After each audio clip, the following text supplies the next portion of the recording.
그러나 서아의 귓불 위로 지나간 숨결은 그것까지 작전은 아니었다. 서아가 말했다.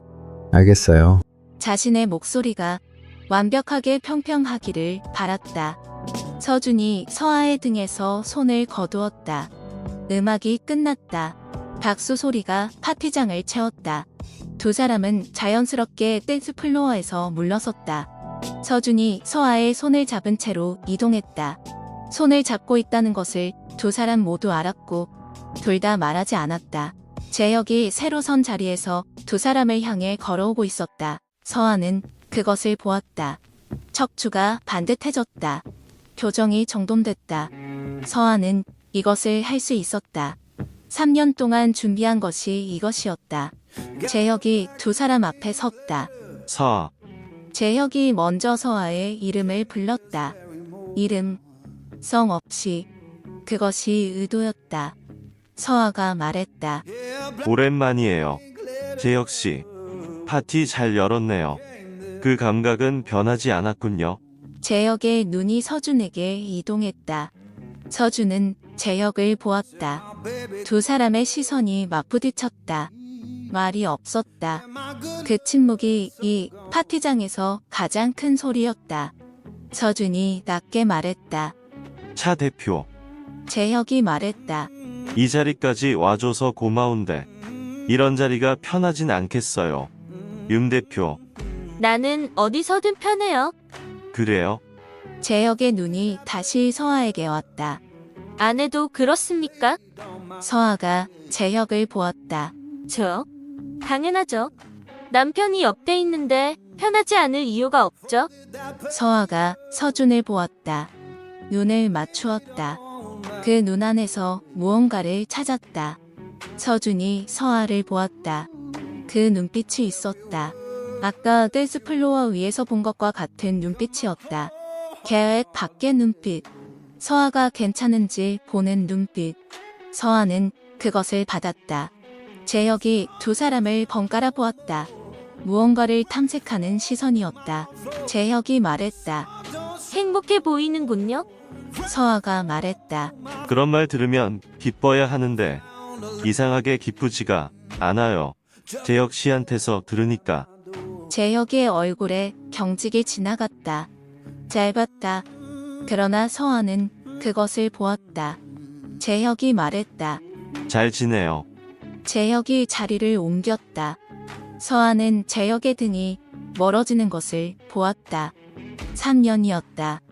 그 얼굴을 공식적인 자리에서 이 방식으로 마주한 것이 서아는 이상하게 지금 이 순간이 예상보다 고요하다는 것을 알았다. 재혁이 시야에서 완전히 멀어졌을 때 서준이 서아에게 말했다. 괜찮아요? 서아가 서준을 보았다. 또 그 말이었다. 예상한 대로예요. 그게 대답이에요? 당신이 원하는 대답이 아닌 것 같으니까요. 서준이 서아를 보았다. 서아가 서준을 보았다. 서준이 말했다. 오늘 밤 잘했어요. 서아는 그 말이 예상치 못한 자리에서 왔다는 것을 알았다. 파트너를 평가하는 말이 아니었다. 그것보다 따뜻한 방향이었다. 서아가 말했다. 당신도요. 서준이 서아의 손에 아직 힘이 들어가 있다는 것을 알아채고 있었는지 아니면 자신이 아직 잡고 있다는 것을 인식했는지 그때 손을 놓았다. 서아의 손이 혼자가 됐다. 서아는 그 온도의 부재를 느꼈다. 파티가 끝난 것은 자정이 가까운 시각이었다. 서아는 호텔 로비 화장실로 들어갔다. 혼자다.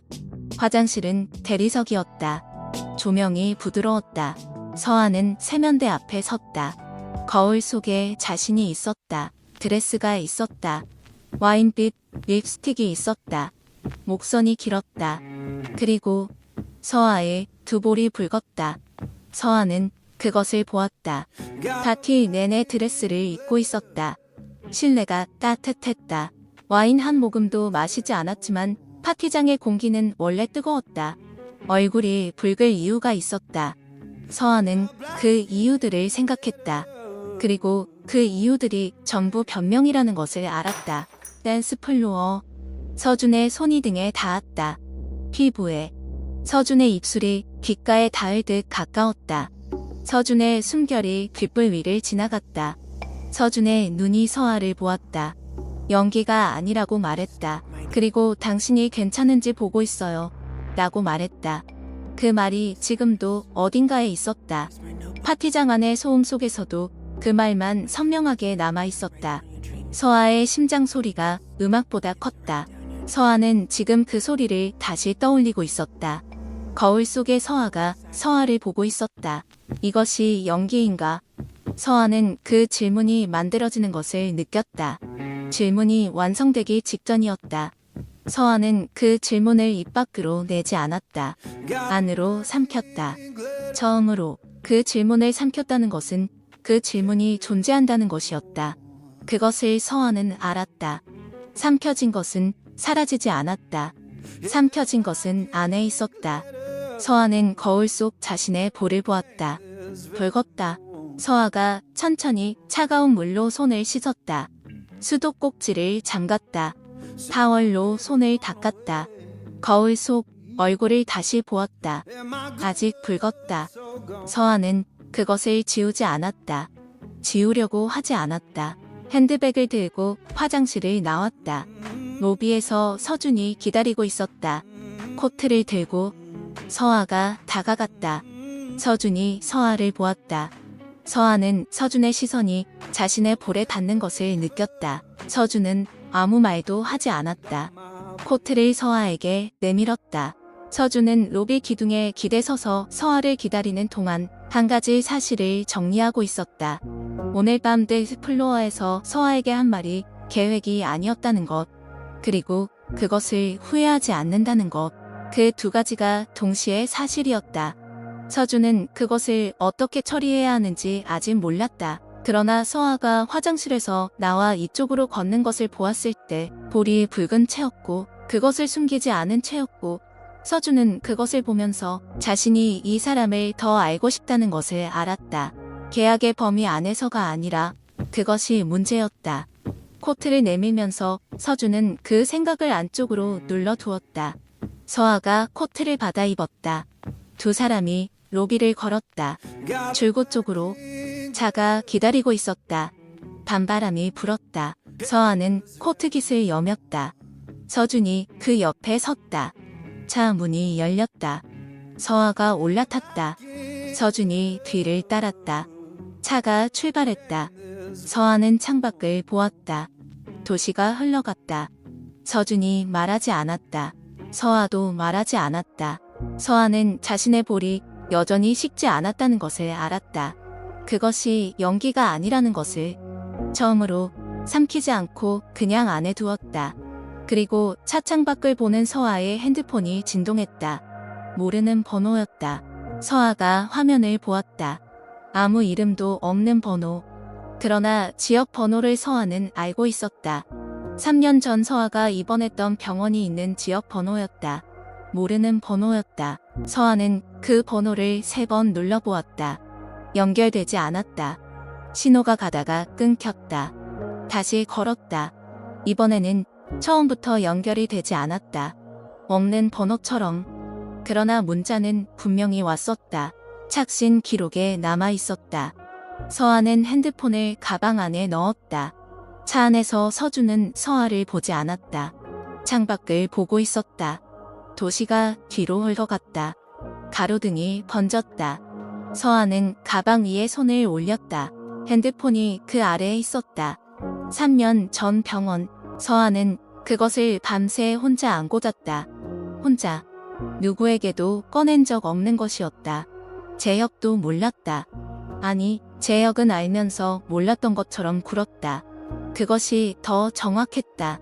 차가 지하 주차장으로 내려가는 경사로를 탔다. 부드럽게 기울어졌다. 서아는 등받이에 등을 붙였다. 서준이 말했다. 번호가 뭔가요? 서아가 서준을 보았다. 모르는 번호예요. 지역 번호요. 서아는 잠깐 멈추었다. 봤어요?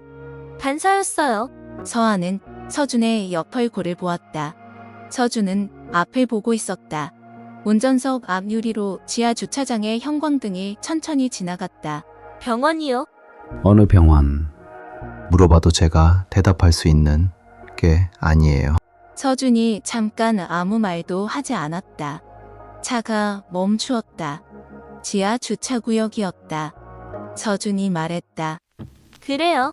그것이 전부였다. 더 묻지 않았다. 강요하지 않았다. 서아는 그 짧은 두 글자가 예상보다 넓다는 것을 알았다. 그 안에 여유가 있었다. 기다리는 종류의 여유.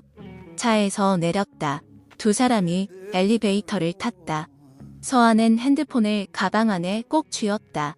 그날 밤 서아는 오래 잠들지 못했다. 다음 날 오전 재원에게서 연락이 왔다. 차인홀딩스에서 긴급 실무회의 소집 요청이 왔습니다. 전략기획협력건 관련으로 오늘 오후 2시 차인홀딩스 본관 17층입니다. 사장님께서는 일정을 비워두셨습니다. 서아는 그 문자를 읽으며 커피를 내렸다. 원두 냄새가 주방에 퍼졌다. 서아는 창밖을 보았다. 하늘이 낮고 흰색이었다. 재혁이었다. 회의 소집이 재혁에게서 나왔다는 것을 서아는 알았다. 어제 파티에서 재혁의 눈빛을 서아는 잊지 않았다. 탐색하는 눈빛이었다. 어딘가를 확인하려는 눈빛. 재혁은 직접 발톱을 드러내지 않는다. 무대를 만들고 그 위에 사람을 올려놓는다. 그리고 관람한다. 서아는 커피잔을 들었다. 이 회의에 서준이 간다면 재혁의 무대 위에 서는 것이었다. 재혁의 눈앞에서, 재혁의 판 위에서. 서아는 스마트폰을 들었다. 서준의 이름을 눌렀다. 2번 진동하다가 연결되었다. 서준이 말했다. 봤어요? 재원 씨한테서요. 갈 거예요? 당연하죠. 재혁이 만든 자리예요. 알고 있어요. 서아는 잠깐 말을 멈추었다. 뭘 누리는지 파악했어요? 파악 중이에요. 같이 가겠어요. 짧은 침묵이 왔다. 서준이 말했다. 협력사 실무진 자리예요. 당신이 있을 이유가 없어요. 없는 이유를 만들면 되죠. 서아 씨. 서아가 말했다. 당신이 제역 앞에 혼자 가는 건 제가 원하지 않아요. 두 사람이 가는 것과 한 사람이 가는 건 달라요. 또 침묵이 왔다. 이번 침묵은 길었다. 서준이 말했다. 2시에 로비에서 만나요. 전화가 끊어졌다. 서아는 커피를 마저 마셨다. 뜨거웠다.